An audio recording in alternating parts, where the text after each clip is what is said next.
छत्तीसगढ़ के एक छोटे से गांव दनियारा में एक साधारण परिवार रहता था। किसान राम प्रसाद, उनकी पत्नी कमला और उनकी 3 बेटियां। इनमें सबसे बड़ी थी राधिका।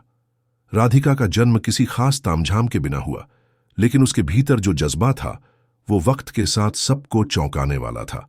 राधिका बचपन से ही अलग थी। जब बाकी लड़कियां गुड़ियों से खेलती थीं, वो खेतों में पिता के साथ बैलों की जोड़ी लेकर जाती थी, मिट्टी में खेलती थी, फसलों को देखती थी और हर बात को जानने की कोशिश करती थी। वो समझती थी कि उसके पिता कितनी मेहनत करते हैं और घर चलाने में कितनी तकलीफें झेलते हैं। बहुत पुरानी बात है, त्रेता युग समाप्त हो चुका था।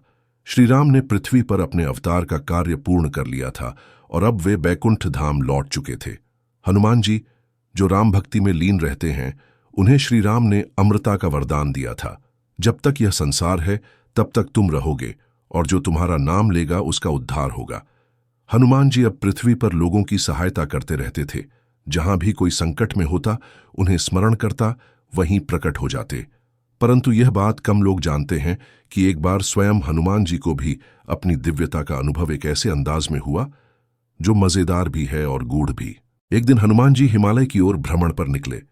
उन्होंने सोचा, क्यों न कुछ समय ध्यान और साधना में बिताया जाए। हिमालय की एक एकांत गुफा में उन्होंने आसन जमाया और राम राम नाम का जाप करने लगे। चारों ओर शांति थी, बस नाम की गूंज थी। इसी दौरान एक छोटा सा बंदर वहां आया, शरारती सा, फुर्तीला और उत्सुक। उसने देखा एक बड़ा तेजस्वी वानर आंखें मूंदे ध्यान में बैठा है। उसे कौतूहल हुआ, कौन है यह? मेरे जैसा ही दिखता है, पर कुछ विशेष बात है। छोटा बंदर धीरे धीरे आगे बढ़ा और हनुमान जी के सामने बैठ गया। वह उनकी पूंछ को देखने लगा, फिर चेहरे की ओर देखा। ऐसा तेज, ऐसा ओज। वह बोला, बाप रे, ये तो कोई बहुत महान बंदर लगता है। मैं तो अभी बच्चा हूं, पर यह कौन है? हनुमान जी गहरे ध्यान में थे।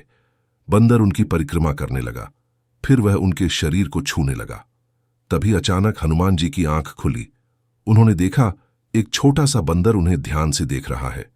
हनुमान जी मुस्कुराए, बोले, कौन हो तुम बालक?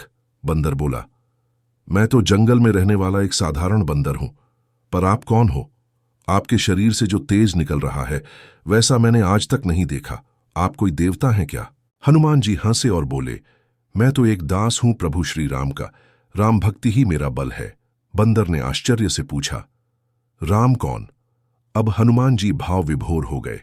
उन्होंने श्री राम के बारे में बताना शुरू किया, उनके सौम्य स्वरूप, उनके प्रेम, उनकी करुणा और उस अनंत भक्ति की बातें जो उन्होंने श्री राम के चरणों में अर्पित की थीं। छोटा बंदर मंत्रमुग्ध हो गया। फिर उसने हनुमान जी से एक विनती की, क्या आप मुझे अपना असली स्वरूप दिखा सकते हैं? आप कोई साधारण वानर नहीं, आप में कुछ अलौकिकता है। मैं देखना चाहता हूं। हनुमान जी बोले, वत्स, मेरा स्वरूप तो प्रभु राम की कृपा का प्रतिफल है, फिर भी यदि तुम इच्छा रखते हो तो देखो। इतना कहकर हनुमान जी ने अपने दिव्य रूप का दर्शन दिया। उनका आकार विशाल हो गया, शरीर से तेज निकलने लगा। उनके 5 मुख, 10 भुजाएं और हाथों में अयुद्ध प्रकट हो गए। उनका यह स्वरूप देखकर धरती तक कांप गई। छोटा बंदर तो अवाक रह गया। उसकी आंखें बड़ी बड़ी हो गईं। वह नतमस्तक हो गया। आप तो साक्षात देव हैं। मेरा सौभाग्य है कि मैंने आपको देखा। अब हुआ असली मजेदार मोड़। हनुमान जी ने स्वयं अपने ही इस दिव्य स्वरूप को एक पल देखा और एकाएक चकित रह गए। उन्होंने मन ही मन सोचा, क्या मैं वास्तव में इतना तेजस्वी हूं? ये कौन है? ये मैं ही हूं? उन्हें एक क्षण के लिए भ्रम हुआ, मानो उन्होंने किसी अन्य महान शक्ति को देखा हो। उन्हें अपने ही रूप पर मोहित होने जैसा अनुभव हुआ। वे सोचने लगे, राम जी की कृपा इतनी है कि मैं स्वयं को भी नहीं पहचान पा रहा। फिर उन्हें स्मरण आया, मैं जो कुछ भी हूं वह सब प्रभु श्री राम की कृपा से ही है। न उनके बिना मेरा कोई अस्तित्व है, न मेरी कोई महिमा।